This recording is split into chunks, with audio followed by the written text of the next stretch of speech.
Some games are so good and they deserve to blow up, but for some reason they just didn't sell. Today we're looking at some amazing games that flopped at launch, and because of that we'll probably never see a sequel. It's a real shame too, because these games had serious potential. Let's give them the spotlight they never really got. Marvel's Guardians of the Galaxy. Okay, so when Guardians of the Galaxy came out back in 2021, not many people cared about it. A lot of folks just ignored it or thought it was going to be bad, mostly because there was another Marvel game before this, the Avengers one, and that game was kind of boring and not great. So people thought Guardians of the Galaxy would be the same kind of thing. But guess what? It's actually really, really good. This game is like a big space movie, but you get to play it. You control Star-Lord, the main guy with the jet boots and blasters. But you're not alone. The whole gang is with you. Rocket, Groot, Drax, and Gamora. They're all in the story all the time, and they talk a lot. Like seriously, they're always chatting and yelling and making jokes, but it's funny and cool, not annoying. It feels like they're real friends even when they argue. The story is super fun. There's action, sad parts, funny parts, and even some heartwarming stuff that might make you feel things. You go to different planets, meet weird creatures, and get into big battles. It's like being inside a Marvel movie, but better in some ways because you're actually doing stuff, not just watching.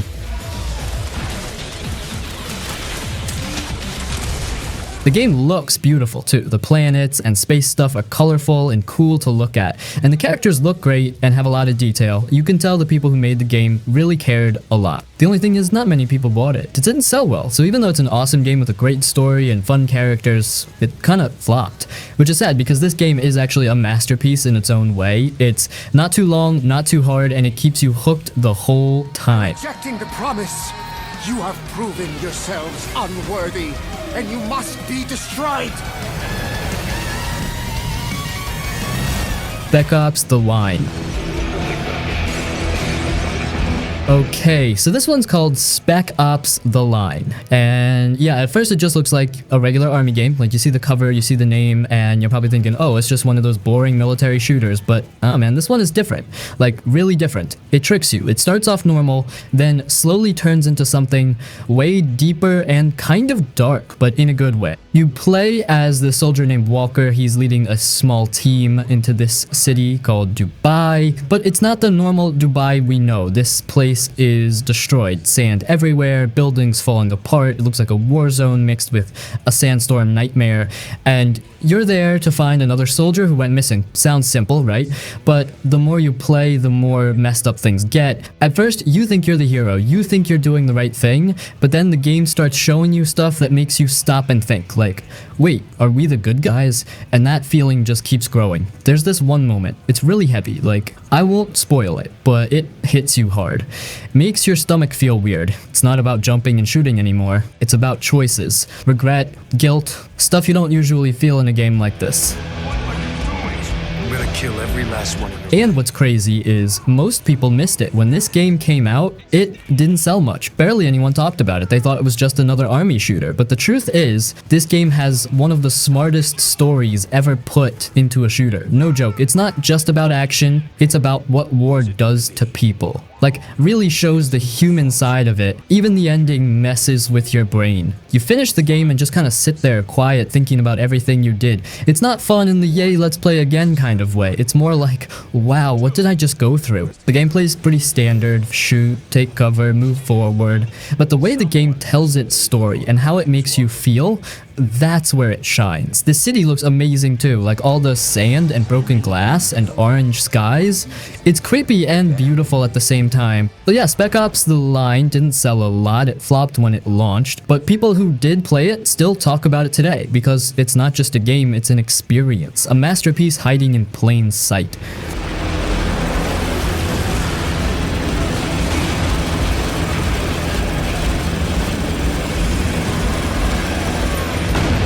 Prey, 2017. So, Prey is one of those games that a lot of people skipped. It came out in 2017, and yeah, it kind of flopped. Like, not many folks talked about it, and even less actually played it, but man, they missed out big time. This game is crazy good. It's one of those smart sci-fi games where you really gotta use your brain, but it's also super fun and creepy in a cool way. You play as this character named Morgan Yu. You wake up on this giant space station called Talos, and guess what? The station's a mess. Something went really wrong. There's these creepy black alien things called Typhon running around. They don't talk, they just shapeshift and attack you. Some of them can even pretend to be stuff like coffee cups or chairs, and then boom, they jump at your face. It's wild, it keeps you on your toes the whole time. But here's what makes Prey awesome. It's not just about shooting aliens, it's about exploring, solving problems, making choices, like real choices. You can sneak, you can fight, or even use weird alien powers you find. There's no one right way to do stuff. The game lets you be creative. You find different paths, hack doors, climb vents, or even glue things together to make your own way. It makes you feel smart, like a space detective or something.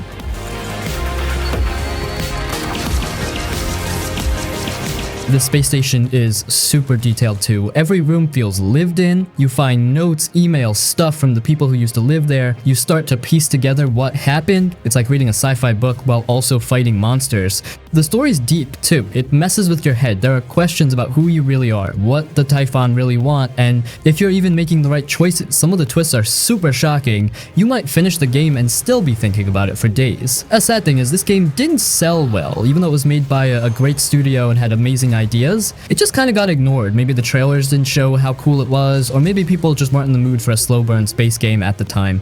But now, years later, more and more folks are going back and realizing how special Prey really is. It's a hidden gem. If you like smart games with deep stories, cool powers, and creepy aliens, this is for you. It may have flopped when it came out, but honestly, it's a masterpiece in disguise. You just gotta give it a chance.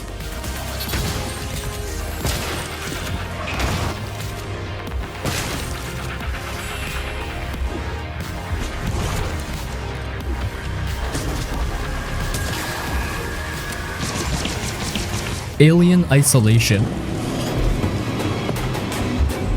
Okay, so Alien Isolation is one of those games that a lot of folks didn't finish or didn't even try. Some people said it was too slow or too scary. And yeah, sure, it is scary, but man, this game is something special. It flopped kind of hard when it came out, but now it's a masterpiece, straight up. So here's the deal. You play as this woman named Amanda Ripley. She's the daughter of Ellen Ripley from the old Alien movies. You go to this space station called Sevastopol, trying to find out what happened to your mom, but of course nothing goes as planned. There's this alien on board, not just any alien, the big scary one with the shiny head and the creepy mouth inside a mouth thing, and it is hunting you the whole game. Here's what makes Alien Isolation different. You're not some big action hero, you don't have a ton of guns, you don't even get to fight the alien most of the time. You gotta hide, sneak, stay quiet, you're crawling under tables, hiding in lockers, trying not to breathe too loud. That alien is smart too. It hears you, smells you, and it learns. If you hide in the same place too often, it'll figure it out. It's like you're really being hunted, and that makes everything way more intense.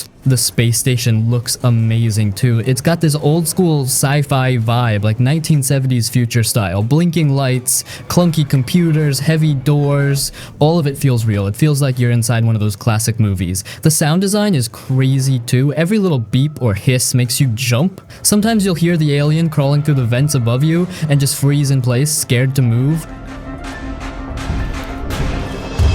The story is pretty solid too. It keeps you moving and gives you just enough hope to keep going even when things feel hopeless. You meet other people, try to survive and uncover what happened on the station, and it's not just the alien, there are creepy androids too. They walk real slow and talk in this weird, calm voice, but if they grab you, you're done for. So you're not just hiding from one thing, it's a whole mess of danger. But yeah, when the game dropped, a lot of people didn't finish it. They said it was too long or too hard. Some folks just gave up. So it didn't sell great, it didn't get the hype it really deserved.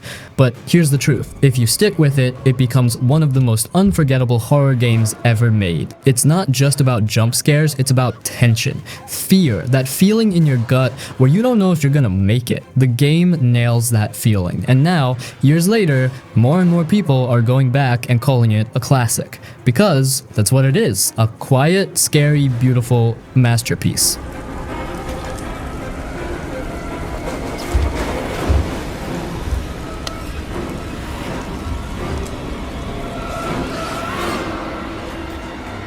Ryse, Son of Rome. Man, Ryse Son of Rome is one of those games that people made fun of when it came out, like for real. Folks said it was just a tech demo, just something shiny to show off the Xbox One's graphics. And yeah, it does look amazing. Even today, it still looks like a game from the future. The armor, the blood, the giant battles, all of it looks super real. But you know what? This game was way more than just pretty graphics. It had heart. Play as this Roman soldier named Marius. His story starts off simple. He's trying to protect his family, fight for Rome, do the whole honor thing. But then things go really bad. His family gets murdered, the empire's falling apart, and everything turns into this big, crazy revenge story. You're marching through burning cities, fighting barbarians, leading armies, and shouting commands. It feels big and epic, like you're in a Hollywood movie. The gameplay is pretty simple. You fight with a sword and shield, and you do these cool finishing moves in slow motion. Some people said it was too repetitive, but honestly it feels satisfying. Like, it's just fun to swing a sword and slam enemies with your shield. You don't always need 100 buttons or complex systems. Sometimes it's nice to just press a few buttons and feel like a badass Roman warrior. But yeah, when it came out, it didn't do well. A lot of people skipped it or just didn't take it seriously. Critics were harsh, said it was shallow. But the thing is, Ryse wasn't trying to be the deepest game ever. It was just trying to give you a cool story, awesome combat, and a world that feels huge and beautiful. And it nailed that. Now, years later, more and more people are going back to it and saying, yo, this was actually fire. It's one of those games that got laughed at for no reason. If you just sit down and play it without expecting it to change your life, you'll probably have a blast. It's short, fun, looks insane, and makes you feel like a gladiator.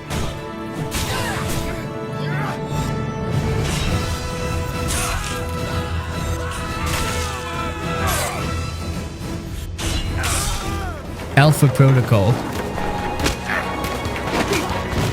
This game is kind of like Mass Effect, but with spies instead of space. You play as this guy named Michael Thornton. He's a spy, like full-on secret agent style. Guns, sneaking, talking to shady people, going on missions all over the world. You travel to places like Moscow, Rome, and the Middle East, and depending on how you act, the story changes a lot. And that's the big thing about Alpha Protocol. Choices. This game is all about choices. But not just big ones at the end of the game. Every little thing you say and do can change how people treat you. If you're rude to someone, they might hate you forever. If you're friendly or flirty or even silent, that changes stuff too. Enemies can become friends, friends can stab you in the back. It's like one big spy soap opera, and you're in control of how it plays out. Even in the middle of missions, you get to choose how you want to play. You can sneak through vents and take people out quietly, or you can go loud with guns and grenades, or you can just talk your way through stuff. There's skills and upgrades and all that, but the heart of the game is in how you shape your version of the story.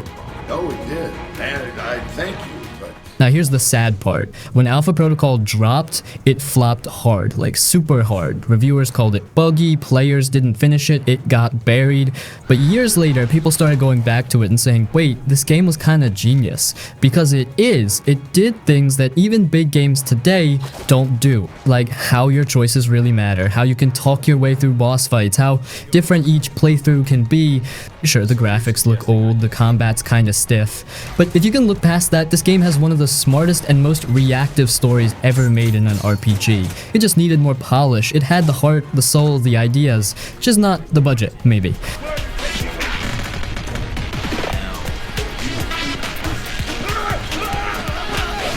Enslaved, Odyssey to the West. But Enslaved, Odyssey to the West is one of those games that kind of just disappeared. It came out, some people saw it, but not many played it. It flopped in sales, but honestly, this game is a masterpiece that got totally ignored. Like, it's so good, it's kind of sad how many people missed out. You play as this big, strong guy named Monkey. Yeah, that's his name. He wakes up inside a prison ship, and there's this girl named Trip who's also stuck there. They both escape, but then she puts this headband thing on Monkey. It's like a mind control band. If she dies, he dies, so now he has to protect her whether he wants to or not. That's how the game starts, and it only gets better from there. It's set in the future, but not the shiny robot kind. It's all green and wild, like nature has taken over everything. Cities are broken and covered in trees and vines. It's actually really pretty to look at, like weirdly peaceful, even though there are robots trying to kill you. The gameplay is simple but fun. You climb stuff, fight with a staff, protect Trips, and work together. Monkey's the fighter and Trips the smart one. She helps you open doors, distract enemies, stuff like that. It's all about teamwork. But the real magic is the story and the characters. The game isn't super long and it's not super hard. It's more about the journey, the world, the characters, the feeling. It's one of those games that just feels good to play. But for some reason, it didn't sell much. Maybe it didn't have big ads, or maybe people just didn't get what it was about, but it flopped, which is a huge shame. Because really, Enslaved is one of the best story games from that time. It's got heart, it's got action, it looks amazing, and it still holds up today. It's like one of those hidden movies you find by accident and end up loving forever.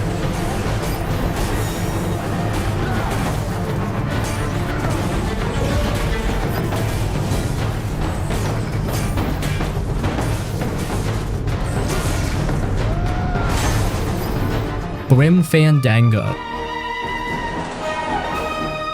So Grim Fandango came out way back in 1998 and almost nobody gave it a shot. Total flop. But not because it was bad, it was just way ahead of its time, like too cool for the crowd back then. This wasn't your usual shooty shoot game. Nah, this was something different. It was weird, it was smart, and it had more style than half the stuff out at the time. You play as Manny Calavera, he's a skeleton, yeah, but he's also this slick travel agent for dead people. That's right, you help souls move on to the afterlife like booking them a ticket out of limbo, but everything's shady and Manny gets wrapped up in some messed up, corrupt underworld business. It's got that classic detective movie feel, jazz music, long coats, everyone's hiding something, but the world is full of dead folks. It's weird, but it totally works. What really makes this game special is the writing. The dialogue is clever as hell, feels like every character has a story, it's funny without trying too hard, and it's got heart when you least expect it. Plus, the whole setting, the Land of the Dead, it's just so different, colorful and dark at the same time. Nobody else was making games that looked or felt like this. Workers shall control the means of production. Yes! Gameplay though, yeah, this is where people either loved it or bounced off. It's a puzzle game. You walk around, grab stuff, figure out what to use and where.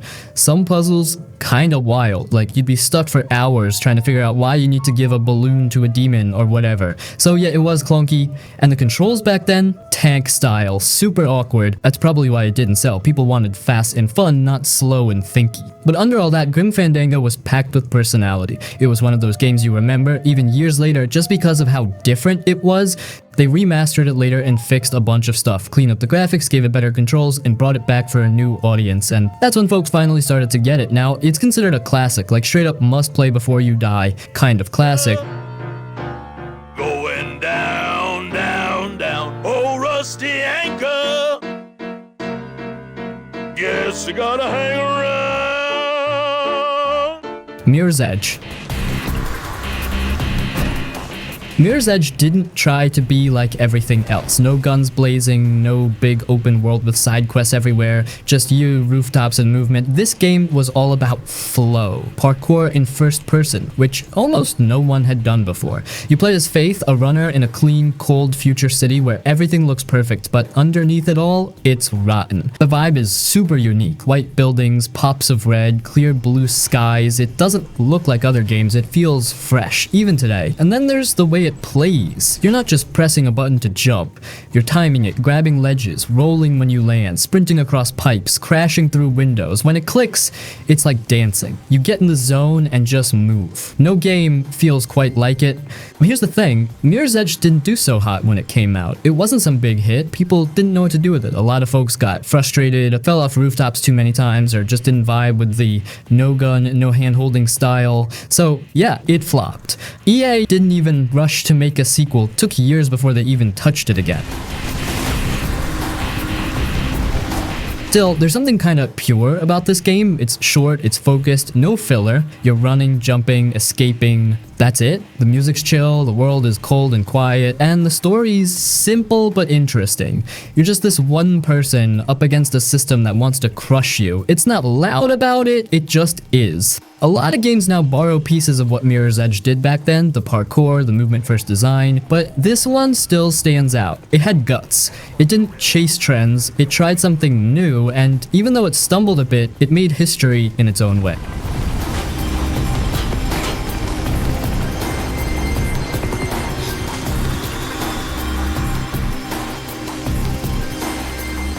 Okami.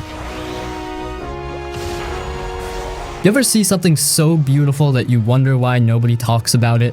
That's Okami. This game dropped back in the PS2 days, and when it did, barely anyone picked it up. It flopped hard, just completely flew under the radar. But man, if there was ever a game that deserved better, it's this one. First off, yeah, the art. This thing doesn't look like any other game. It's not trying to be realistic. It's like you're playing inside a moving painting. Everything's hand-drawn and full of brush strokes and flowing lines. It's inspired by old Japanese art, and it looks gorgeous. Even today, it holds up. You could boot it up right now and it would still feel fresh. You play as a white wolf named Amaterasu. She's actually a sun goddess, but the game never gets all preachy or confusing about it. You're just this quiet, magical wolf going around fixing the world. There's this evil darkness spreading, and your job is to bring life and color back to the land. Wherever you go, trees bloom, rivers flow again, the sky clears up. It's peaceful and satisfying and kind of magical. And the gameplay, it's like a mix of Zelda and something totally its own. You explore, fight monsters, solve puzzles, talk to weird little characters, and do a lot of drawing. Yeah, that's the big thing, the celestial brush. You pause the game and draw symbols right on the screen to make stuff happen. A circle brings the sun back, a slash cuts enemies or opens doors. It's weird at first, but once it clicks, it feels awesome. You're not just pressing buttons, you're painting your way through the story. The game's long, too. Not bloated, but full of stuff to do. Different regions, dungeons, bosses, side quests. The characters are goofy and fun, but the story also has some really sweet and emotional moments. And the music? Don't even get me started. It's peaceful and powerful all at once. Total vibe. But here's the sad part. When it launched, it didn't sell. Not even close. Probably because people didn't know what to make of it. Maybe it looked too artsy. Maybe it was just bad timing. Even the folks who did buy it had to deal with a dumb box art mistake where they forgot to put the main character on the cover. Like, how do you mess that up? Over the years though, Okami got love. It got re-released on newer consoles. People started talking about it more. It became one of those cult classic games, the kind that didn't blow up but stuck with you forever if you played it.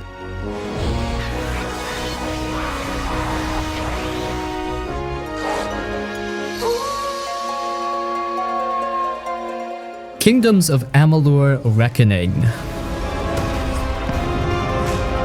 So back in 2012, this game shows up called Kingdoms of Amalur Reckoning. Funny name, kinda long, sounds like a Dungeons and Dragons thing, right? And yeah, it's a fantasy RPG. Swords, magic, dragons, all that. But it also had something a lot of games didn't have back then. Fun, fast combat that didn't feel slow or stiff. Most RPGs were like, pause the game, plan your move, hit a button, wait. Amalur? Nah, it felt more like an action game. You swing your sword, roll around, cast spells, use crazy moves. It actually felt good to fight stuff. Some people even said it was like God of War meets Skyrim, which, yeah, that's kind of true. Now, the world in this game is huge, like seriously massive. So many different areas, towns, forests, deserts, dungeons. It just kept going, and it wasn't ugly either. Everything was bright and colorful, not all dark and muddy like a lot of fantasy games. It had this cool cartoonish style that made it stand out. Even the armor looked awesome. You'd get this glowing helmet or giant shoulder pads and be like, yeah, I'm a beast now. The story, actually kind of cool too. You're this guy or girl who wakes up in a pile of dead bodies. Not creepy, I promise. You were supposed to be dead, but some magic brought you back to life, and now you're the only one who can change fate. Everyone else is stuck on a path. They're gonna die a certain way, and that's it. But you can rewrite the future. That idea alone is dope. It gives you this weird feeling of power, like anything is possible. There's also a bunch of choices, different classes, tons of quests, and so many cool weapons. You can go full warrior, stealthy rogue, magic wizard, or mix it all together, and they let you respec whenever you want. So if you're like, I don't like being sneaky, you just switch it up. No punishment. But here's the sad part. Even though the game was fun and solid and had all this content, it flopped big time. It sold okay, but not enough. The studio behind it got shut down, and there was all this drama with lawsuits and government loans and other boring business junk, and just like that, Amalur disappeared. Luckily, people didn't totally forget about it. Years later, they dropped a remaster called Re-Reckoning, kind of funny name, and now more folks are discovering it, but still, it's one of those games that had the bones of something huge. Like, if it had gotten a sequel or more polish, it could have been a big franchise.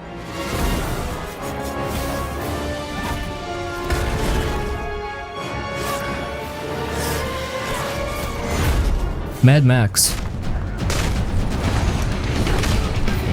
So Mad Max throws you right into this dry, dusty wasteland. It's post-apocalyptic, the world's all ruined and no water, barely any gas, and people have gone totally nuts. But somehow it looks beautiful, like weirdly beautiful. The deserts, the sandstorms, the broken highways, even the sun hitting your rusty car just right. It all looks amazing. You'd think a world full of dirt would be boring, but it's not. It's kinda peaceful in a scary way. You play as Max, just Max. He doesn't talk much, he's always mad, and honestly he's just trying to survive. The game starts off wild. You get your car stolen, your gear taken, and you get beat up bad. So now your goal is simple. Build the ultimate car, get your stuff back, and escape this hellhole. Now the best part of the whole game, the car combat. No joke. You spend so much time in your ride and it feels awesome. You can boost, ram into enemies, shoot harpoons to rip off doors, throw exploding spears. It's just pure chaos. Every battle feels like something out of a movie, and once you upgrade your car, called the Magnum Opus, it becomes this beast of a machine. You want to make it faster, stronger, covered in spikes? Go for it. There's a ton of options and it actually feels worth it. And the hand-to-hand combat is solid too. It's kind of like Batman Arkham, where you punch, dodge, counter, and take on groups of enemies in these brutal brawls. Max fights dirty. Headbutts, body slams, kicks to the face. It's not pretty, but it gets the job done. The world's also packed with stuff to do. Enemy camps to wipe out, secret loot to find, snipers to take down, convoys to chase. Yeah, it has that open world checklist thing, but it's not annoying. The game doesn't force you to do everything. You do it because it's fun. You're just out there driving through sandstorms, fighting off raiders, and trying to stay alive in this broken world. But for some reason when this game came out, people just didn't care. Maybe it was the timing, maybe folks thought it looked generic, but the truth is Mad Max was way better than it had any right to be. It had style, it had grit, and it nailed the feeling of being alone in a huge, dangerous wasteland. The story wasn't anything super deep, but it had moments, especially near the end, that actually hit kinda hard.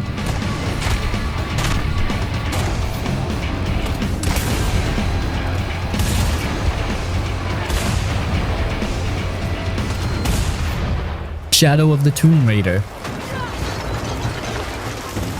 So this is the third game in the reboot trilogy. You had Tomb Raider in 2013, then Ryse of the Tomb Raider, and finally this one, Shadow of the Tomb Raider. But here's the thing, this one didn't really hit the same for a lot of people. Some said the story was too slow, Lara felt a little off, and the game tried to be way too serious. And yeah, I get that. The tone is darker, Lara's kind of cold and quiet, and the story's all about ancient stuff, guilt, death, and the end of the world. Not exactly popcorn fun vibes. But if you can look past that, man, there's a lot to love here. First off, the tombs. The actual tombs in Shadow of the Tomb Raider are the best in the whole series, no contest. These things are big, creepy, dangerous, and they actually feel like places someone shouldn't be going into. There's traps, puzzles, deep underground caverns, lost temples. It finally feels like real tomb raiding, not just some side activity like in past games. And they look beautiful. The lighting, the reflections, the way vines hang off broken statues, it all looks so damn good. Now yeah, the combat wasn't everybody's favorite. There's less of it and it tries to make you sneak more. Some players didn't vibe with that. And Lara's story this time feels kind of heavy. She's dealing with the fact that she accidentally triggered a literal apocalypse. Not exactly happy-go-lucky adventuring here, but honestly that darker tone gives it some weight. It's like she's really becoming the hardened Tomb Raider she's meant to be. The sad part is, this game got kind of brushed off. Like, after how big Ryse of the Tomb Raider was, people barely talked about Shadow, and it didn't sell as much, it didn't get the hype, and some folks still call it the weakest in the trilogy, but nah man, it's just different, slower, more thoughtful, and way more about exploring than action. And in terms of actual tomb raiding, it absolutely nails it. So yeah, Shadow of the Tomb Raider might not be everyone's favorite, but it's got some of the best environments, the coolest tombs, and a Lara who's finally starting to feel like the legend she's supposed to be. Not a flop, but definitely underrated.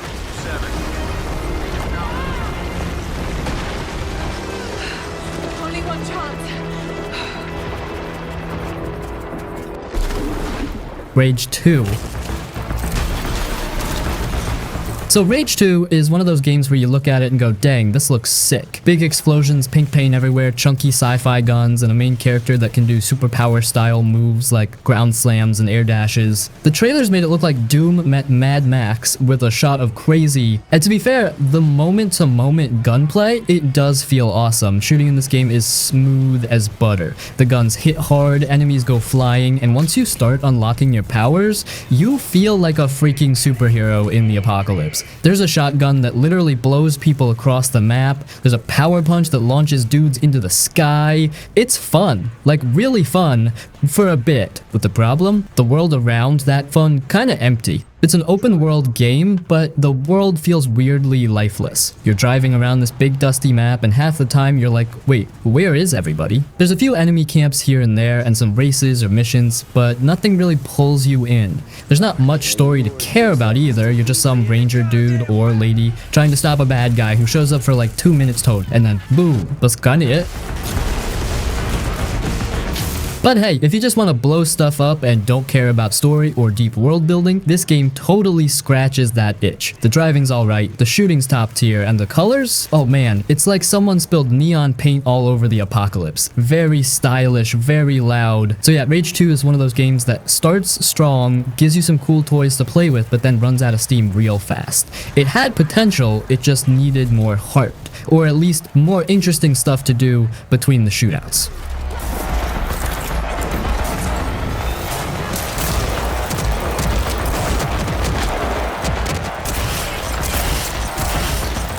Beyond Good and Evil. It's a game that no one played, but everyone respects now. So Beyond Good and Evil dropped back in the early 2000s, and right out the gate, most people skipped over it. Like nobody was really checking for it. It didn't have a huge marketing push, and the cover wasn't exactly screaming, "Buy me now." It looked kind of weird. A girl with a camera in a sci-fi world full of animal people? Not exactly the stuff selling consoles back then, but the people who did play it, oh man, they found something special. You play as Jade. She's not a superhero, not a soldier, just a regular woman who takes care of a bunch of orphan kids and works as a photojournalist. She lives in this cool futuristic world where something shady is going on. Aliens keep attacking and the government's all like, don't worry, we got this. But spoiler alert, they do not got this. So Jade grabs her camera and starts digging, and what's dope is the gameplay mixes sneaking, exploring, light fighting, and photography. Like, you're literally snapping pics to expose the truth and uncover a conspiracy. And it works. The world feels alive, the music's chill but hits hard in the right moments. And Jade? She's actually a super likable character, strong but real, not some over-the-top tough girl, just someone trying to do the right thing. Now, here's the thing, this game totally flopped when it came out, barely sold. Most folks didn't even know it existed, but over time, people started going back to it, and now it's kind of got this cult following, like one of those, yo, how did this not blow up situations. It's not perfect, the combat's super simple, the camera can be clunky, and yeah, it's a bit dated by today's standards, but it's got soul, it's got heart, and it's telling a story that actually matters in a way that still feels fresh even now.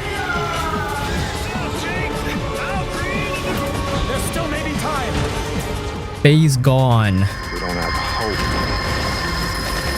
So Days Gone came out, and people kind of trashed it. Not all of them, but a lot of game reviewers didn't really show it love. Some said it was boring, some said it was buggy, others didn't like the main dude, Deacon. And yeah, maybe the launch was a little rough with some glitches here and there, but man, this game did not deserve all that hate, because if you actually sit down and play it, like really give it time, you'll see it's actually kinda amazing. So you're this biker guy named Deacon St. John.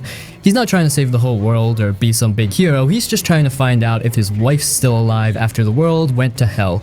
There's zombies everywhere, but they call them freakers here, and these things aren't slow and dumb, they're fast, they scream, and they hunt you in big groups. Sometimes you'll be riding your bike, and a whole freaking horde comes after you. I mean, like 100 of them, gameplays get sweaty real fast. But the game isn't just about killing freakers. There's a whole story going on. It's about love, loss, loyalty, and just staying human in a messed up world. Deacon's not a perfect guy, but he feels real. You can tell he's hurting, but still trying to keep moving. Some of the scenes hit pretty hard, especially later in the story. It goes from just another zombie game to something way more personal.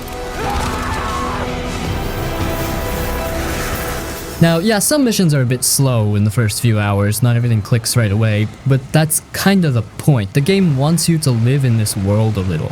Ride your bike, help camps, do jobs, fix stuff, survive. And speaking of the bike, it's not just a thing you hop on and go. You gotta take care of it. You need gas, you need to repair it. It makes the whole thing feel more real, like you're out there actually surviving. The world in Days Gone is big, but not bloated. You get forests, snowy mountains, rainstorms, creepy abandoned towns, and it all looks good, like really good. The sound design is on point too. You hear freakers in the distance or wolves creeping nearby, and it keeps you on edge the whole time. And don't even get me started on the horde battles. These are straight up chaos. You're throwing Molotovs, placing traps, running like crazy, trying to stay alive. It feels scary, but in a fun way. Every horde fight is like a little puzzle mixed with full-on panic mode. It's honestly kind of wild how this game got pushed to the side. Like, yeah, it ain't perfect, but what game is? It's got heart, it's got style, and it's one of those games that gets better the longer you stick with it. It didn't blow up like other PlayStation exclusives, but that doesn't mean it's trash. It's one of those hidden gems that hits hard once you really dig into it. If you never gave it a shot, now's the time. Days Gone is way more than people said. It's not just a zombie game, it's a full ride through a broken world with one of the most underrated stories out there. What does it matter if everyone else is dead?